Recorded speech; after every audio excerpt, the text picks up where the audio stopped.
ay nandito sa harap ng Korte Suprema. At ang mensahe natin, dapat balik ka rin ng Supreme Court itong kanilang ruling sa impeachment. At higit pa dyan, tayo ay nagpapaalala na ang galit ng sambayanang Pilipino dito sa isang bulok na sistema na meron sa ating lipunan. Biruin po ninyo, ang presidente ayaw daw niya ng impeachment. Tumagal ang impeachment sa Kongreso. Dinelay ng Senado ang impeachment. At ang Supreme Court naglabas ng ruling laban dito sa impeachment.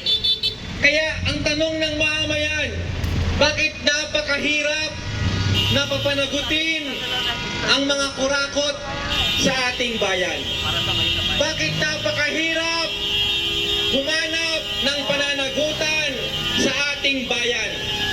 Bakit ang mga batas, ang mga korte, ang mga institusyon ay nagkukot sa bahan para pigilan na malaman ng taong bayan ang katotohanan at ipaglaban ang pananagutan at katarungan?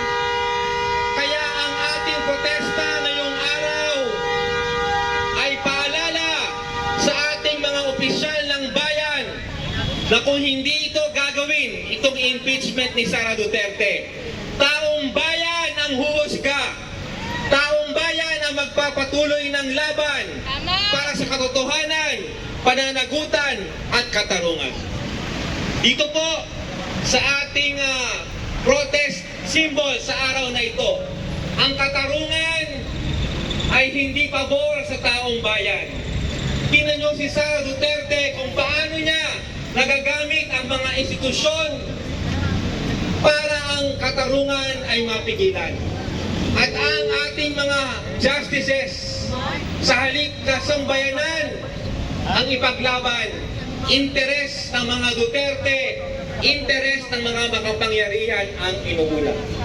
Itong mga nakaraang araw at linggo, laman ng balita kung bakit daw unconstitutional ang impeachment. Mga teknikalidad, mga batas, mga alituntunin. Pero ang sinasabi natin, ano ba ang mas matimbang? Ano ang mas mabigat na issue dito?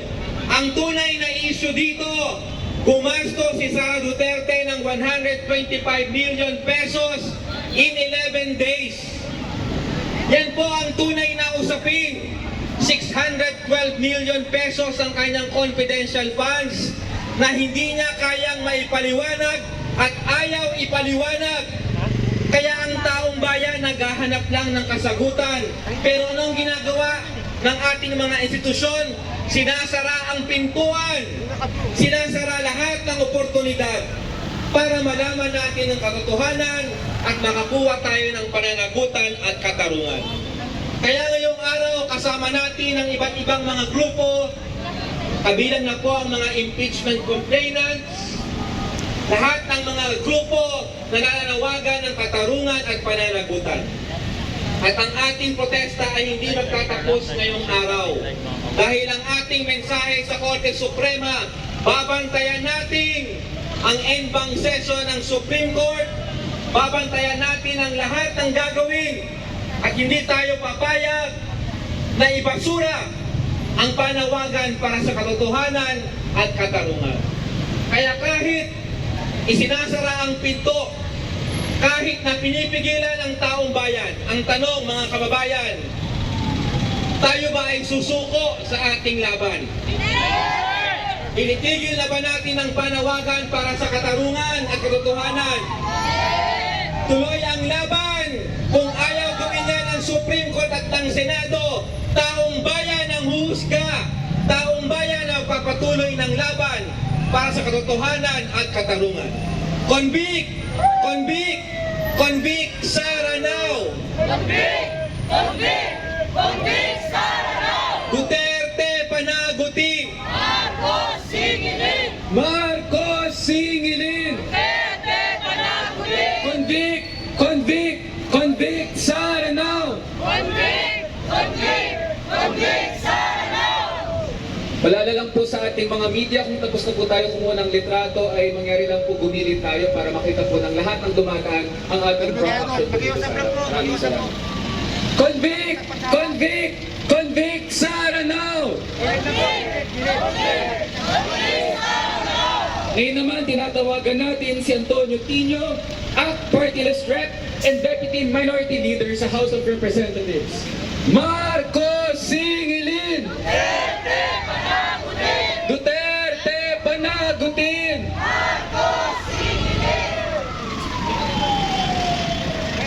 Convict! Convict! Convict Sara now! Convict! Convict! Convict Sara! Marcos Singilid! Duterte panagutin! Magandang umaga po mga kasama. Pagpupugay po sa lahat ng narito ngayon. Narito tayo sa tapat ng Supreme Court. Dala ang panawagan. Kung may mali, dapat baguhin. No? So totoo yan. Maging sa usapin ng korupsyon, totoo rin yan kung mali ang desisyon ng Korte Suprema. At kaya po tayo narito ngayon dahil sa ating paniniwala na maling-mali po ang naging desisyon ng Korte Suprema nang ideklara niyang unconstitutional daw ang ginawang pag-impeach kay Sara Duterte ng Kongreso. No? Kaya nga po, bahagi kami kasama ang ilang mga leader natin ng makabayan na narito ngayon. Bahagi po tayo sa mga nagsampa ng motion for reconsideration. Sana po, sa lalong madaling panahon ay decision naman ang motion for reconsideration. Ano po ang nasa motion for reconsideration? Ang mga patayang argumento na actually halos lahat sa nasabi nila ay dapat i-consider ang Korte Suprema. Kasi na dito na tila mali ang mga datos.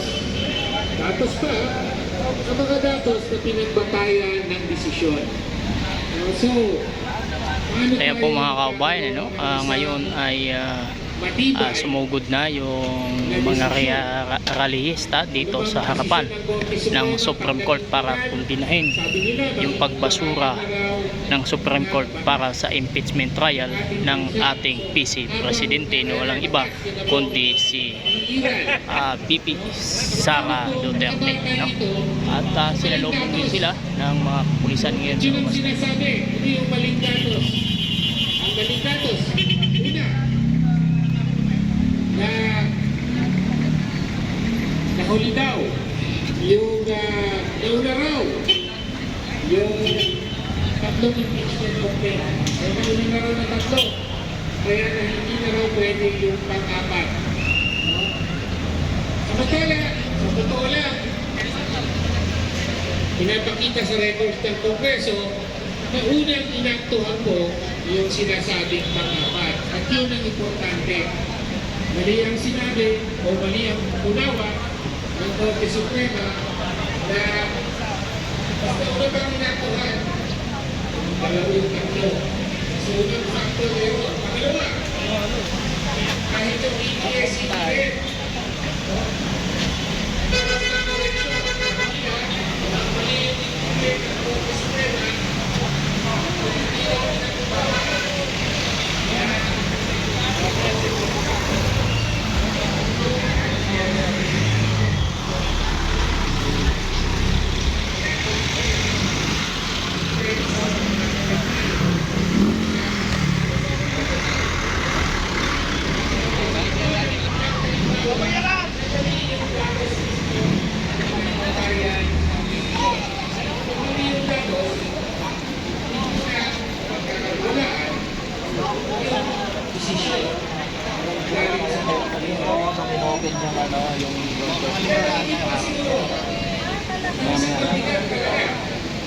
isang hindi natin matanggap sa desisyon ay yung sinabi na hindi raw nirespeto sa ginawang impeachment ng Kongreso, hindi daw nirespeto at kalabag ang karapatan sa due process ni Vice Presidente Sara Duterte. Nilabag daw ang karapatan ni Sara Duterte. Naniniwala ba kayo na nilabag ang due process rights ni Sara Duterte? Yung mga biktima ng tukhan, ng drug war, ng tatay niya, Rodrigo Duterte, yung mga pinaslang ng walang habas, walang anuman, baran, walang hiwing, yun ang walang due process at pinatay. Yung mga aktivistang dinadampot, Ayan po mga kabayan, may parating pa dito na bagong grupo, ano? pinagbababarin, Dito sa harapan ng yun Supreme ang Court. walang due process. Yun ang nilabag ng mga karapatan. Pero ang Vice Presidente, second highest official sa ating bayan, kung ano-ano mga pribilegyo at proteksyon at in-impeach at insunod sa letra mismo ng Konstitusyon. Ito yung bagong dating na grupo, ano?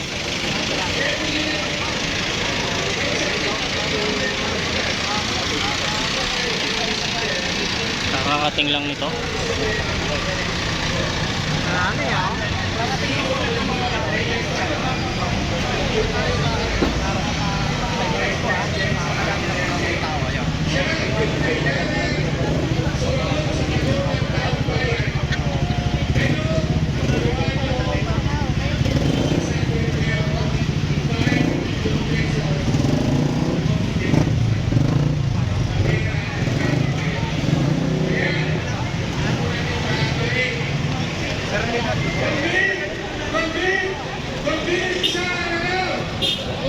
Palike and share po tayo mga palike.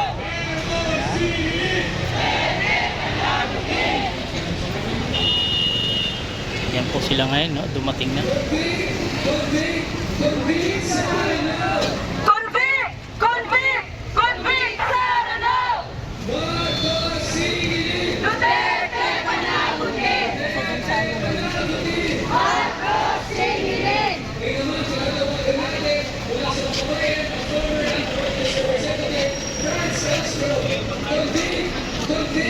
Convict! Sara no! Napupuno na po ng sakyan dito, no?